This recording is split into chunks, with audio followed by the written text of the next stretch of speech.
For this assignment, we were asked to look at what educational technology will look like in the next 20 years. There are many factors that influences what schools may look like. Global forces, unseen technologies, and paradigm shifts. In 2019, we have many technologies that we were able to employ. I'm going to quickly review those now. One element that is used in classrooms today are one-to-one devices, so students can use Chromebooks or tablets in their classrooms daily. Students now also have access to their smartphones. Those are provided mostly by their parents, but they have made technology use in the classroom a lot easier for schools that do not have access to one-to-one devices. Tablets are another way to connect younger students to learning through internet apps or programs that will help them to develop in the curriculum. 3D printers have been most recently introduced into classrooms.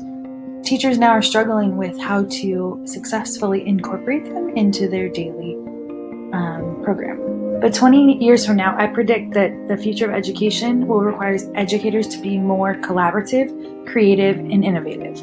And learners will be much more tech-savvy, demanding, and confident when focusing on or being consumers of education. Today's learners are digital natives, and they're used to getting information quickly.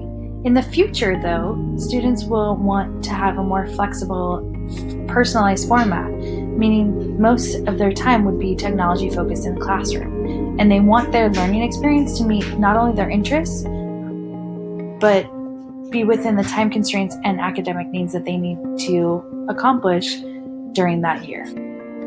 I think in 20 years, students will want a greater voice in deciding what their educational goals will be, requiring more higher levels of thinking and requiring students to take ownership of their learning that is more project-based with a theme moving forward to the career of their choice.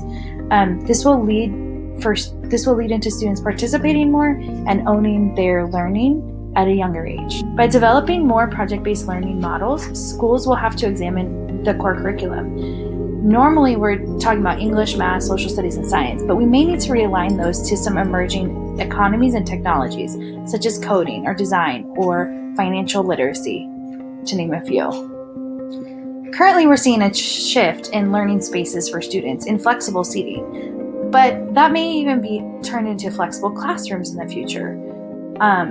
Spaces where students can be outdoors or they can be in an environment that excites them or gets those creative juices flowing. For example, a coffee shop or a creative space like a maker space or a learning zone might be helpful in the future. Teachers in the future will not be direct instructors. They will be more of a mentoring relationship where students will gain and gather information without having to necessarily attend school. This will cause them to create online communities such as Google Hangouts or Twitter chats is most likely what we use now, but that may change in the future as far as like technology or apps that we use. Schools will have to offer more of a real-world experience where students will be able to do these project-based learning models, but actually apply them in the real world. For example, larger groups or actually working with a company or a business within their local community to establish those technical skills that would be helpful in real-world application. In 20 years, schools will have advanced technologies in the classroom to complement teachers' lessons. For example, science class may have the 3D printer like they do now, but it might be used to replicate prosthetic limbs that could change someone's life.